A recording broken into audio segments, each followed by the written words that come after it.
கருணா கடந்த காலங்களில் மிக காத்திரமாக போராடி இருக்கக்கூடியவர். பல போராட்ட வெற்றிகளை பெற்றுத் தந்திருக்கக்கூடியவர் என்றெல்லாம் ஒரு கதை பேசப்பட்டுக் கொண்டு இருக்கிறது. அதே சூழலிலும் மட்டக்களப்பிலே தேசிய தலைவரினுடைய புகைப்படங்கள் இருக்கின்ற வீடுகளில் தன்னுடைய புகைப்படத்தையும் அருகில் வைக்க வேண்டும் என்று ஒரு கட்டளை இடப்பட்டதாக சில கருத்துக்கள் இருக்கிறது. இதனுடைய உண்மைத்தன்மை என்ன? எனக்கு கட்டளை இடப்பட்டதா அல்லது அவர்கள் விரும்பி வைத்தார்களா என்று தெரியவில்லை. ஆனால் நான் பார்த்திருக்கின்றேன் சில தளபதிகளுடைய வீடுகளில், சில அலுவலகங்களில் தலைவரும் கருணாவும் இருந்ததா ஒன்றாக பொதுவாகவே தேசிய தலைவருடைய படம் மாத்திரம்தான் இருக்கும், அல்லது முக்கியமான மாவீரர்களுடைய புகைப்படங்கள் அருகில் எங்காவது இருக்கும், அல்லது ஏதாவது சம்பவம் சார்ந்த புகைப்படங்களையும் கண்டிருக்கின்றேன்.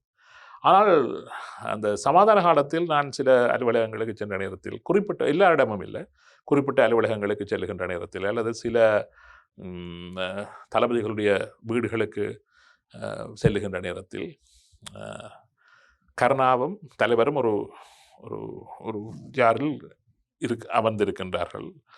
கருணா இதை போன்ற ஒரு டெனிம் ஷர்ட்டை அணிந்த போன்றதான ஒரு புகைப்படம் பொதுவாக எல்லா இடங்களிலும் அந்த புகைப்படம் வைக்கப்பட்டிருந்தது.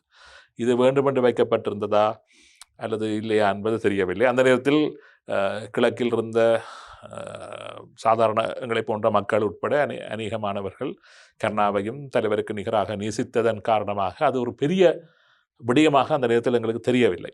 ஆனால் நான் முன்னர் கூறியது போல பிளவு வந்த பின்பு இந்த விடயங்கள் எல்லாம் மீட்டு பார்த்த நேரத்தில் இது திட்டமிடப்பட்டிருக்கலாமோ என்று எண்ண தோன்றுகின்றது.